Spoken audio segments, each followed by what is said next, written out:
Okay. Let's give this one more try. Your first qualification match of the day.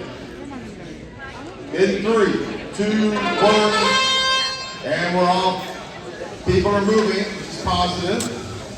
Looks like both Red Alliance teams are making some movement. Blue Alliance keeping their power dry until they are ready to go.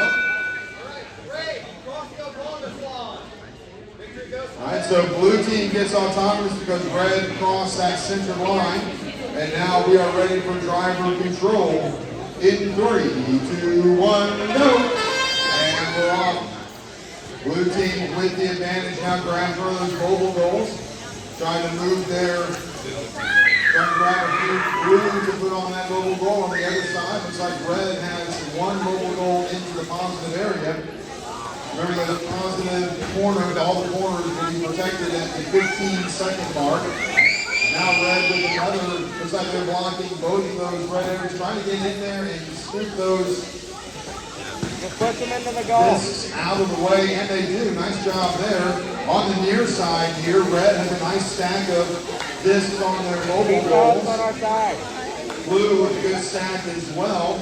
Going to try and get those stacked up and put into the positive zones if they can. Block the red goal. Now there's a red disc on the red mobile goal stacked and on the field. Now it looks like both teams jousting over that blue.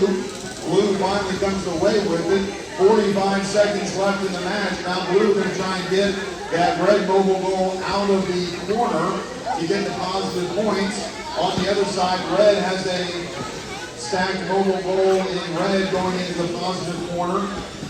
Going to try and cover those and protect them as we're down to 29 seconds left here in the match.